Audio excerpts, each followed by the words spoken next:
Welcome back to another episode of TVGP's We Roguelike It ranking. I'm your host, Boston PhD, joined as always by Dr. Moon. Hi. We're here to rank Streets of Rogue. Put it in our giant list of the best roguelikes of all time. You want to see this very list, go check out WeRoguelikeIt.com and see it updates every 5 minutes, which is good because we update it every month. So you can get the all the links there, and where you can buy the games, listen to the episodes, watch the video, all that good stuff over there. WeRoguelikeIt.com. Quick mention here that go ahead. I feel weird not doing like some form of effect after you say that. Like I'm so used to you having a period at the end of something and me going the ones and numbers. Yeah, a follow so on. I need a That's right. That's right. Roguelikeit.com. Right. Quick note here that our next game is Brotato. We're been playing that for the next month there. If you like bullet heaven games, you've always thought, boy, I wish there was one that featured a potato. You should probably pick up Brotato. It's a couple of bucks. Check that out. Also, quick programming note here. We're going to be off next week. Moon is going to be taking a well-deserved vacation. We're going to hit the pause button on roguelikes, and we'll join up the week after.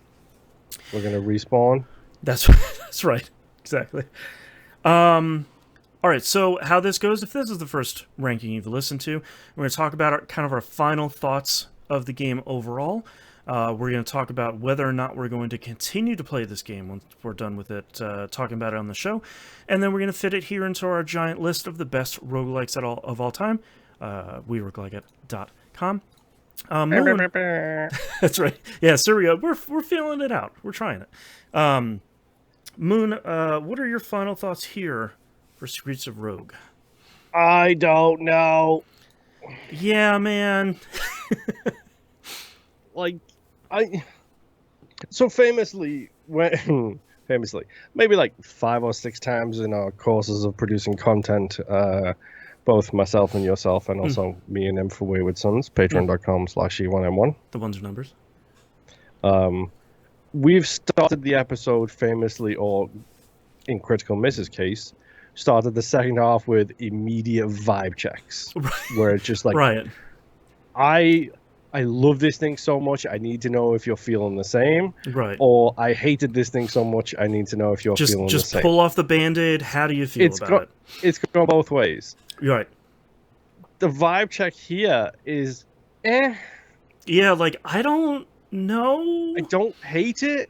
Right. I love it. I also kind of don't get it. Yeah. That's part of it, too. Right. I know our community members have been making fun of me for this. Uh-huh. I see your messages in the We Roguelike It channel. Always I'm busy, watching. so I haven't had a chance to respond. Right. But I see it.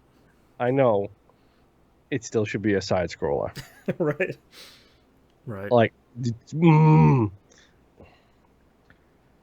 I don't know, dude.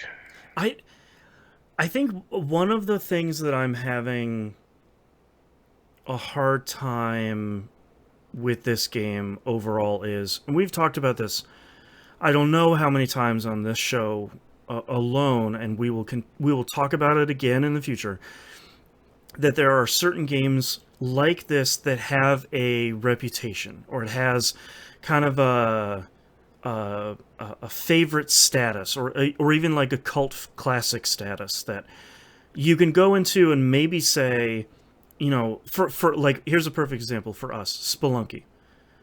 Spelunky is a classic. No one's going to take it away from us, from that game. Didn't really click with us, but we can look at it and say, I get it. I get why people love this, and I get why it's a classic.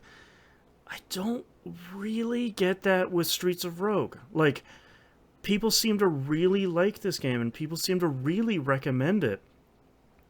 And yeah. I don't see the diamond in the rough, or like the delicious candy center of this thing. There's nothing here that was just like, oh, okay, I see why. Here's all the here's all the elements that people really click with. I don't don't see it for this one. When did this originally come out? Because I think this is something that this is also something I think that we ran into during the game club where we played Super Metroid. I think it was. Yeah. Where it's like there's a lot to love in the game. The problem is we've had 50 years of evolution, 50 years of people aping those same tropes. Right. This came out in early access in 2017 and full release in 2019. I remember getting a big buzz in early access, so people have been talking about this game for 6 years now. Right. Like, the problem you've got between then and now is Hades exists. Vampire Survivors exists.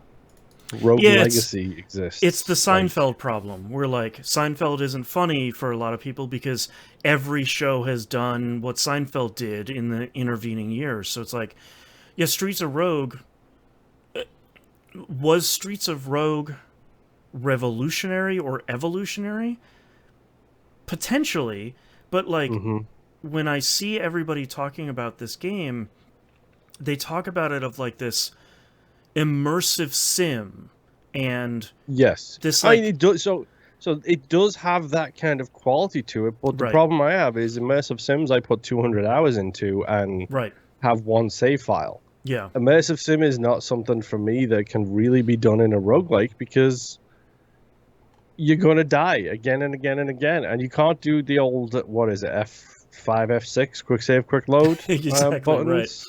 Right. Like, you can't do that in a roguelike. Like, so the whole nature of the immersive sim is to be immersed in the world. Right. And it does have some of the same foundations. Like, every character has different skills. You have skill trees, unlocks. The variety items. Is ridiculous. Like, it's huge. Like, we talked about it in the actual episodes. Like, the difference in gameplay I felt between playing someone like the thief versus the hacker was incredible. The problem is it's a roguelike in that kind of like vein. Right. It's like I'm fine with different classes. Like, you give me different classes, I will play different classes all the time. Mm-hmm. Except for in one case, all hell the gunship. Right. But it's not. I feel like I came to the conclusion too late to go slow. But then the game also does that thing of here is a bunch of like panic levels at the end of every stage, so you can't go slow. You have to go quick. And I think that is a very interesting conversation of like 2 levels slow, then 1 level to really nail the run, essentially, kind of thing. But it's not a Sonic level. You're not going back to the same level. It's randomized. It's different every time. So sometimes you're a thief and you'll get 3 missions that are assassinate people, and you're like, well, dude, I can't do any of this stuff. I'm not able to do that. Yeah. I feel like this is one of the harder ones for me to figure out for this show. I feel like I haven't struggled with a game like this for a really long time. And it's just because like I sort of get why people love it.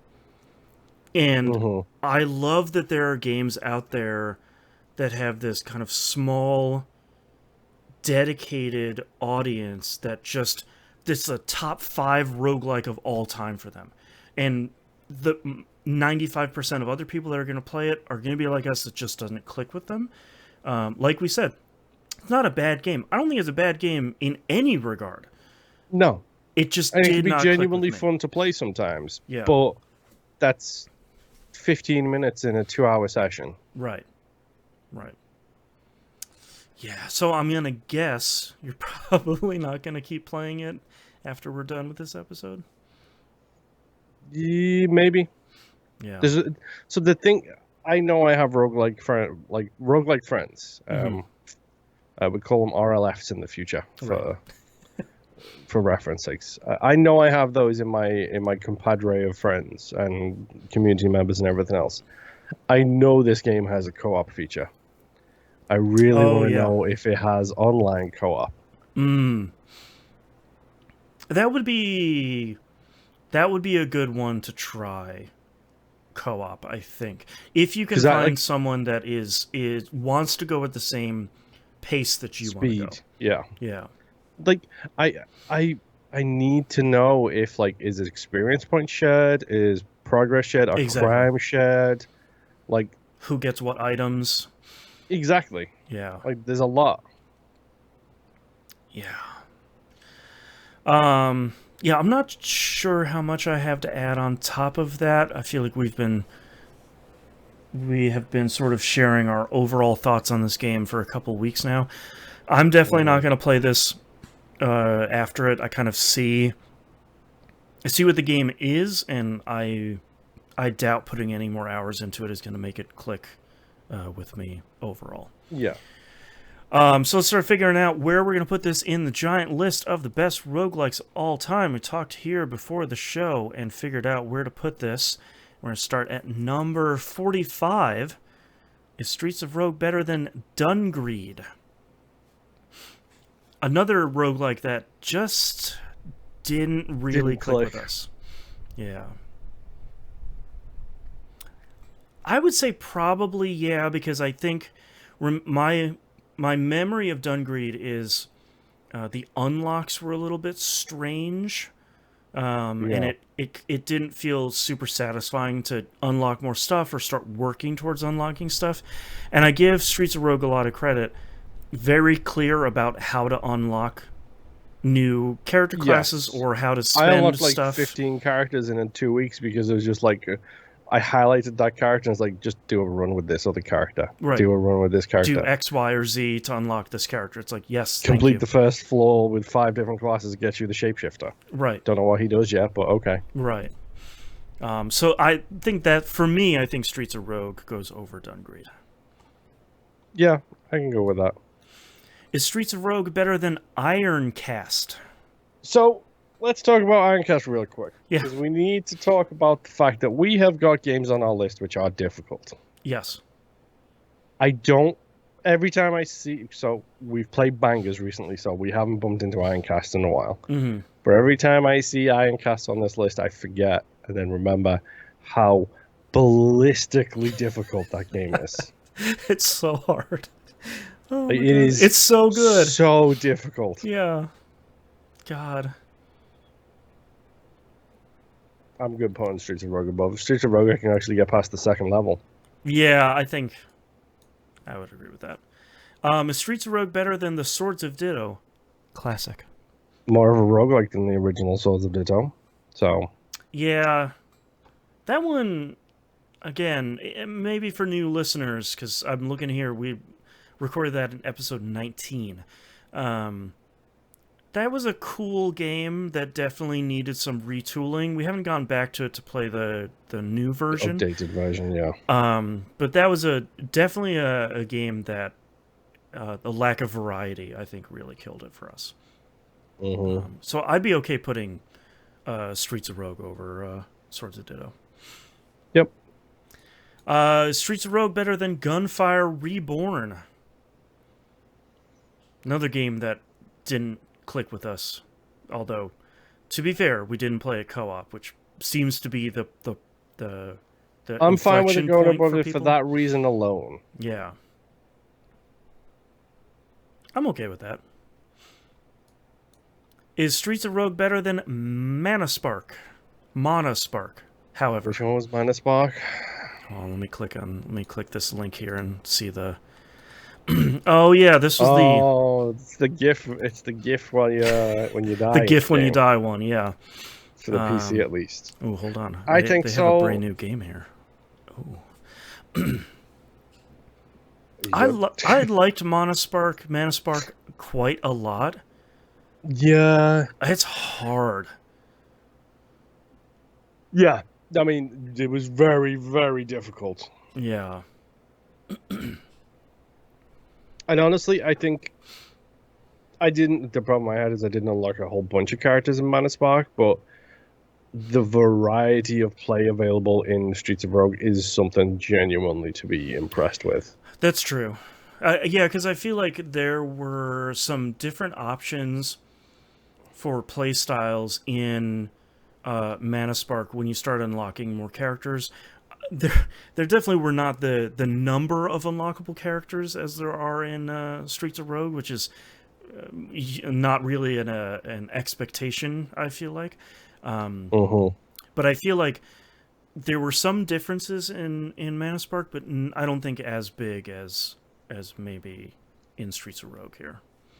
I'd be okay Yeah, with putting it over Mana Spark. yeah. Is Streets of Rogue better than Into the Pit? It tells you everything you need to know. The fact that I remembered Into the Pit, that's the dual wielding wizards with the pixelated art Yeah, style. the game was cool.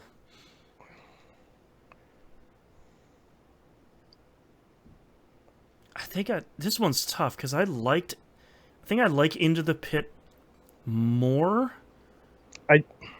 So I think Streets of Rogue might be the more impressive roguelike. Mm. I think I like Into the Pit more. Yeah. I think I remember also us enjoying. Sorry. I opened the Steam page. Steam is like, this game doesn't look like other things you've played in the past. Excuse me? Yeah, we don't have a history of playing roguelikes. Literally recording this show. I think I remember liking Into the Pit a lot because of how it communicated a lot of its roguelike stuff of like going into the dungeon to save townspeople and having what each door had inside of it above Yeah. it, so it wasn't really. It wasn't a mystery what you're going in for. You literally Yeah, could pick, and then you'd have the one that's like, oh, this is a healing room, so I'm going to do this other two rooms first, and then go to the healing exactly. room. It was still hard. Yeah, it's still hard, but like Literally saying the exact same thing at the same time. There, it's super hard. But like, there was something about that where you can still have a. I think this is what a lot of roguelike developers for the games that we have played maybe don't recognize of. You can communicate a ton of stuff to the player and still have a hard game, but you're letting the player make informed choices as opposed to, I don't know what's behind the door, who knows, whoops, you're dead. It's like, well, will you pick door 1 or 3? Which yeah, one exactly. are you gonna go? I'm good with it being right here. Yeah, I think the more that I talk about it, the more that I think Into the Pit stays above it. Yeah. All right, well, that means that Streets of Rogue is our number 41 game on our list. Again, if you want to check out this entire list, go to weroguelikeit.com. Thank you very much, everyone, for listening. The next game we'll be playing again is Brotato. It's only a couple bucks. It has been released on pretty much everything. So if you want to come, It's also on Game Pass. yes, at time of recording, it's on Game Pass. So go check that out. I bought it on a PlayStation for I think it was like $4.50. So either way, it's not really going to break the bank. But come play along with us, and thank you very much, everyone, for listening. We'll see you all next run. Bye. Oi.